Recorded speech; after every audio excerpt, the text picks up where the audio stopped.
তুলে আনতে হবে, তাদেরকে শিক্ষার অধিকার দিতে হবে। এই যে আমাদের দাবি, তা আমরা ছিনিয়ে আনতে পেরেছি।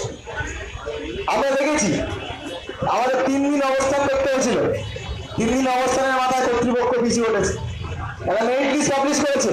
খালি তাই নয়, আমাদের যে ভ্রমণের যে হাই হয়েছিল তা বেড়েছিল 5 গুণ বেড়ে গেছিল, 100 থেকে 500 সেটা কমানো হয়েছে। এবং বলা হয়েছে যে সকল ছাত্রছাত্রীদের গার্জিয়ানদের ইনকাম 8,000-এর কম, তাদেরকে রিফান্ড করে দেওয়া।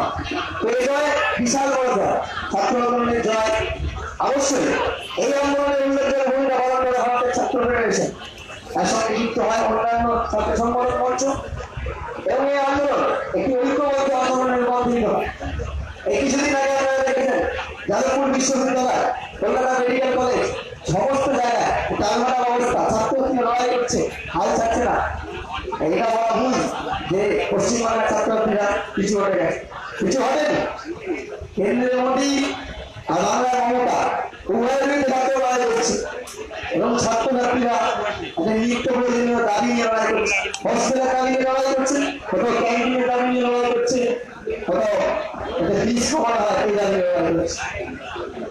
আমরা জানি দার্জিলিং থেকে শুরু করে সাগর, সুন্দরবন, সমস্ত জায়গায় আমাদের ছাত্র ফেডারেশন, ভারতের ছাত্র ফেডারেশন যতটুকু আমরা করতে পারছি, হয়তো আগের মতো কিন্তু আমরা অনেকটাই করতে পারছি।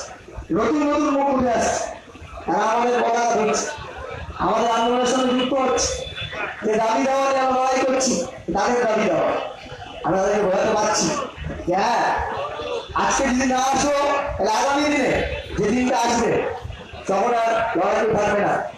কারণ এই কঠিন পরিস্থিতিতে আমাদের লড়াই যেতে হবে।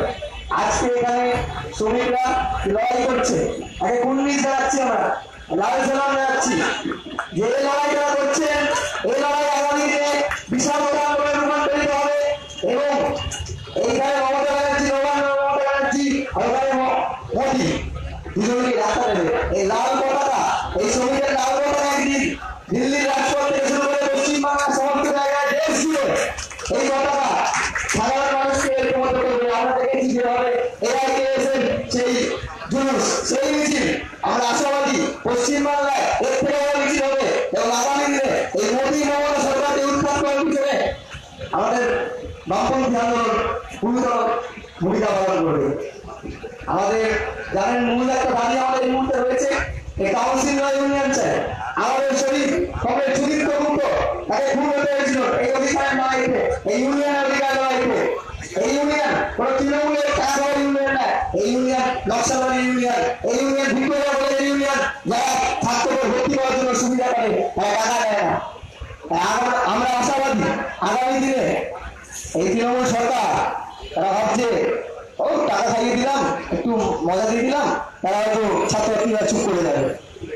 আপনি ভুল করছেন দিদিমণি, পশ্চিমবাংলার ছাত্রছাত্রীরা এখন চুপ করে থাকবে না।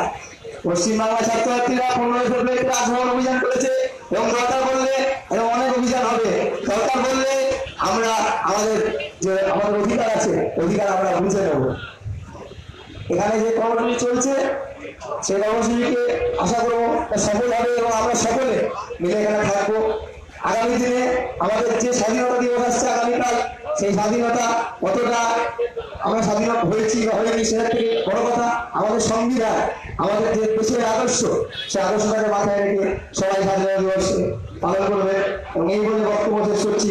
ইনকিলাব জিন্দাবাদ, ভারতের ছাত্র ফেডারেশন জিন্দাবাদ, শ্রমিক ঐক্য জিন্দাবাদ। একটু দাঁড়াও। ভারতের ছাত্র ফেডারেশনের সর্বভারতীয় প্রাক্তন সম্পাদক কমরেড নেপালদেব ভট্টাচার্য আমাদের সম্পাদক মন্ডলীর অন্যতম সদস্য। সে সমস্ত প্রেসিডেন্সি লড়াকু ছাত্রদের শুভজিৎ মারফত আমাদের অভিনন্দন বার্তা তুলে দেবেন পুষ্পস্তবকের মধ্য দিয়ে। আমরা নেপালদেব ভট্টাচার্য পুষ্পস্তবক দেবেন শুভজিৎ সরকার।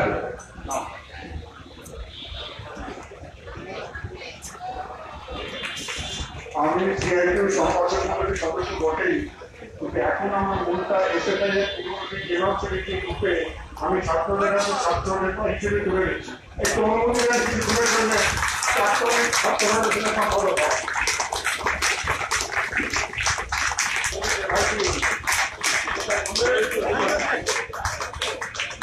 ওরা যারা লড়াই করতে ও এসে ভাই এসে দেখছি, কিন্তু এসে ভাই করছে কি কে করছে সেটা বড় কথা।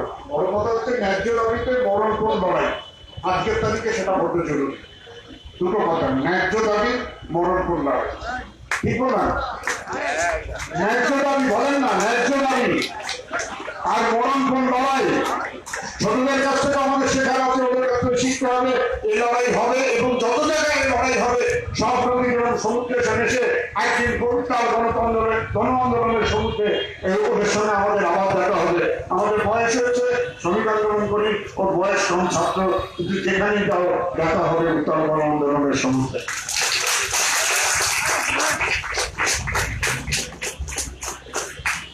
বাচ্চাকে নিয়ে অনেকক্ষণ বসে আছে